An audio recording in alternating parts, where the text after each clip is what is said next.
जब कोई व्यक्ति सरकार में काम करता है तो उसके अंदर ये जज्बा अपने मन के अंदर से होना चाहिए कि मैं जिसके लिए काम कर रहा हूँ वो सबसे गरीब और सबसे अंतिम पंक्ति के लोग हैं और मुझे अपना 110% देना है। तो ये जज्बा लोगों में आना चाहिए काम करते समय। ये केवल ये नहीं है कि हम अपनी तनख्वाह ले रहे हैं तो उसके बदले में काम कर रहे हैं। ये समाज की सेवा करने का काम है और हम सौभाग्यशाली हैं कि हमको सरकार में रह कर के ये अपॉर्चुनिटी मिली है। जो लोग सरकार में नहीं वो तरसते हैं कि हम होते कलेक्टर, हम होते नायब तहसीलदार तो हम कितना अच्छा कर लेते और हमको मौका मिला है और हम नहीं कर पाते, तो ये दुर्भाग्य है। तो इसीलिए मैं लगातार निरीक्षण करता रहूँगा, लगातार हम मॉनिटरिंग करते रहते हैं। जहाँ तक सुधार की बात है, सिस्टमिक सुधार धीरे धीरे आते हैं। हमारा पूरा प्रयास रहेगा कि चीज़ें सुधारें। एक कलेक्टर सरकारी व्यवस्थाओं को लेकर बेहद दुखी नजर आए और रुआंसे से उनने ये बात को कबूल भी करे। मामला है दमोह को। इतने के कलेक्टर सुधीर कोचर को जो बयान आपने सुने, जो बयान उनको आओ पथरिया सामुदायिक स्वास्थ्य केंद्र के आकस्मिक निरीक्षण के बाद इतने प्रधानमंत्री सुरक्षित मातृत्व अभियान हाईएस्ट प्रसव के पूर्व निःशुल्क जांच हेतु प्रत्येक महीना 25 तारीख को आयोजन होते है, जी में गर्भवती महिलाओं की निःशुल्क जांच करी जाती है और हाई रिस्क महिलाओं के लाने चिन्हित करके उनको अस्पताल परिसर में जांच के लाने आमंत्रित कर वो अनिवार्य है। यही निरीक्षण के लाने पहुंचे थे कलेक्टर सुधीर कोचर पथरिया के सामुदायिक स्वास्थ्य केंद्र। लेकिन ये अभियान के हालात देख के दुखी नजर आए। अधिकारियों कर्मचारियों पे उनने तीखी नाराजगी व्यक्त करी। तो मुझे ये बताइए कि आप यदि ये महिलाएं नहीं आ रही थी, आपने किसको बताया कि साहब महिलाएं नहीं आ रही, इनको बुलवाया जाए? बता दीजिए मुझे, किसको बताया आपने? मैं पूछ रहा हूँ, उसका जवाब दीजिए। किसको बताया आपने कि साहब ये 5 महिलाएं ऐसी हैं जो बिल्कुल नहीं आ रही, मेरे से नहीं मान रही, आप इसकी व्यवस्था करिए? बताया आपने किसी को? प्रयास क्या आप बस आखिरी मूवमेंट तक करेंगे? आप मेरे को, मैं 4 बजे भी दौरा करता तो आप यही बोलते कि सर अभी प्रयास कर रहे हैं।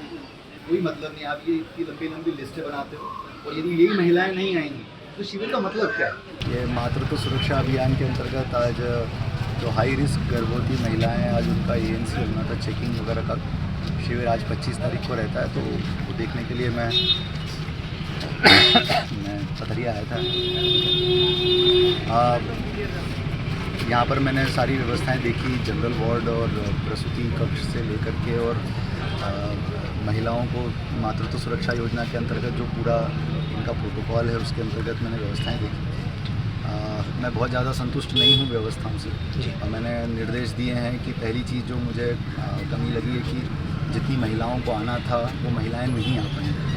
तो ये हमारी फेलियर है कि हम महिलाओं को नहीं ला पाए और जो महिलाएं नहीं आना चाहती थी उनको हमारी टीम जाकर के समझा सकती थी, बता सकती थी कि वो आएँ यहाँ पर, और यदि वो नहीं आ पाती फिर भी तो हम वहाँ जा कर के उनकी चेकअप की व्यवस्था करते हैं, लेकिन हम ये सुनिश्चित नहीं कर पाए। सो ये बड़ा लिखना है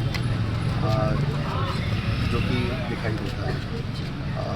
दूसरा जो सबसे बड़ा इशू है कि हाई रिस्क महिलाएं और नॉर्मल महिलाओं में हम अंतर नहीं कर पाते। तो हाई रिस्क महिलाएं जब आती हैं तो हमको प्रेफरेंशियल ट्रीटमेंट देना चाहिए ताकि उनको जल्दी से ट्रीटमेंट मिले और वो उनका समय पर सारी जांचें हो जाएँ। लेकिन सारे लोगों को जब आप मिक्स कर देते हो तो ऐसी स्थिति में वो जो क्रम है वो टूट जाता है। तो मैंने निर्देश दिए हैं कि इसकी व्यवस्था ठीक की जाए। मुझे बैठने वगैरह की व्यवस्था भी ठीक नहीं लगी। मतलब क्या है कि मतलब हम लोगों को इंसानों के साथ ट्रीट करने का तरीका आना चाहिए। मतलब हम यदि इंसानों के साथ ठीक तरीके से ट्रीट नहीं कर सकते तो हम प्रशासन करने लायक हैं नहीं। तो मुझे बड़ा दुख होता है कि जब कोई महिला नीचे बैठी है और कोई कहीं बैठी है, कोई कहीं बैठी है और वो सब कुछ बोल नहीं सकते क्योंकि वो ऐसे डिपेंडेंट हैं हमारे ऊपर कि उनके पास कोई रास्ता ही नहीं है। ये चीज़ें देख कर के बहुत दुख होता है मेरे को। मैं क्या बोलूँ आपसे, लेकिन मैंने कहा है, कोशिश कर रहा हूँ मैं, उन लोगों को निर्देश दिए हैं कि ये चीज़ें ठीक हों, क्योंकि ये जब तक ठीक नहीं होगा हम कितनी बातें कर लें, चीज़ें धरातल पे सुधरने वाली नहीं। तो मैंने यही निर्देश दिए हैं कि आगे जब भी शिविर होंगे तो आप इस बात का ध्यान रखें कि हर महिला जिस महिला को यहाँ आना था वो महिला यहाँ पर आए। ऐसा ना हो कि महिलाओं को घंटों बैठे रहना पड़े। कोई सुबह 10 बजे से आया है, वो शाम को 4 बजे तक बैठा हुआ है। एक एक करके वो रास्ता देख रहा है चीज़ों का। भीड़ लगी हुई है, लाइनें लगी हुई हैं। यदि हम इसकी व्यवस्था सही तरीके से नहीं करें तो हमारे ये प्रोग्राम कभी सफल नहीं हो सकते। तो इस संबंध में मैंने निर्देश दिए। मुझे उम्मीद है कि ये लोग आगे ठीक काम करेंगे और व्यवस्थाएं बेहतर। मुख्य रूप से सर बिल्डिंग, पलंग और स्टाफ की कमी है, ये लोगों को काफ़ी खलती है। इसमें सर क्या कहेंगे आप?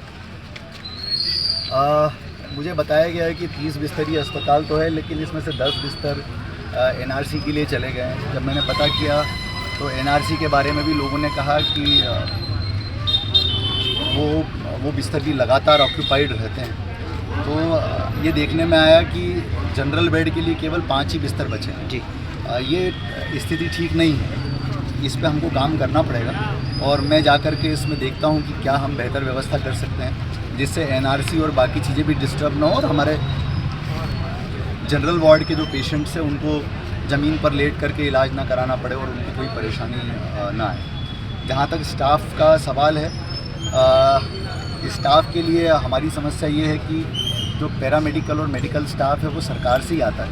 हम लगातार सरकार से रिक्वेस्ट कर रहे हैं। जैसे मुझे किसी ने यहाँ पर बताया था अभी थोड़ी देर पहले कि जेरठ में, जी सर, जी हाँ, कि वो इतना बड़ा डिलीवरी सेंटर है और वहाँ कोई भी नहीं है। सो मैंने इनको कहा है कि वहाँ पर तुरंत व्यवस्था करें किसी की। तो ऐसी जगहों को हम आइडेंटिफाई कर रहे हैं जहाँ पर बिल्कुल भी व्यवस्था नहीं, वहाँ पर हम किसी को अटैच कर देंगे।